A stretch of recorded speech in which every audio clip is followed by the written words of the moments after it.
Chilli sauce பண்ணிக்கலாங்க. 2 தக்காளி, வரமிளகா, பூண்டு போட்டு குக்கரில் வேக வச்சுக்கலாங்க. எண்ணெய் ஊற்றிக்கலாங்க.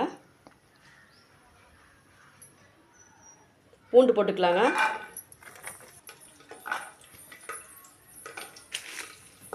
காஷ்மீர் மிளகா இருந்தாலும் போட்டுக்கலாம். நீங்கள் வரமிளகா எந்த மிளகாய் இருந்தாலும் போட்டுக்கலாங்க. நல்லா காரமாக இருக்கும். தக்காளி 2 போட்டுக்கலாங்க.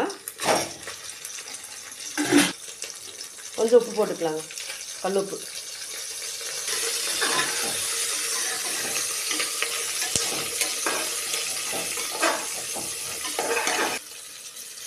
தண்ணி ஊற்றிக்கலாங்க.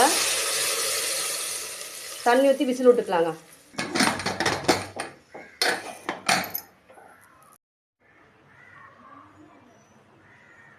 மிக்ஸி போட்டு அரைச்சிக்கலாங்க.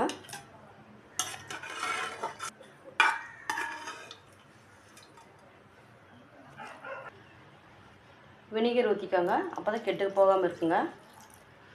சின்ன கப்பில் 1 கப்புங்க, குட்டி கப்.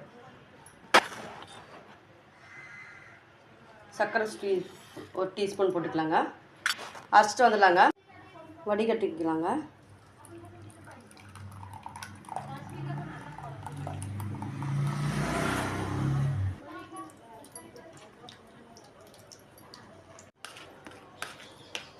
திப்பி எல்லாம் நல்லா வடிகட்டிட்டேங்க. இதுதாங்க சீக்ரெட்டு. கான்ஃப்ளவர் மாவு 1 ஸ்பூன் போட்டு நீங்கள் கலக்கி இதில் ஊற்றிக்கலாங்க.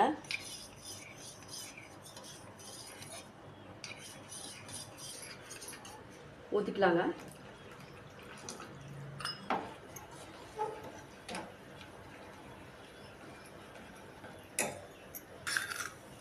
இன்னொரு ஸ்பூன் சர்க்கரை போட்டுக்கலாங்க.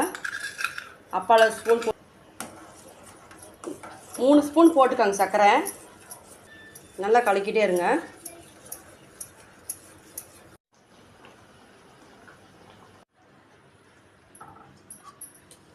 தடத்தில் தண்ணி ஊற்றி வைங்க.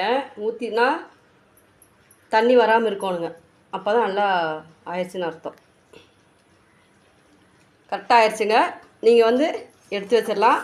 ஆறுனதுக்கப்புறம் கண்ணாடி பாட்டில் ஊற்றி வச்சிடலாங்க. சரிங்களா? பிடிச்சிருந்தா லைக் பண்ணுங்கள், ஷேர் பண்ணுங்கள். நீங்கள் வீட்டில் செஞ்சு பாருங்கள். பிடிச்சதுன்னா கமெண்ட் பண்ணுங்கள்.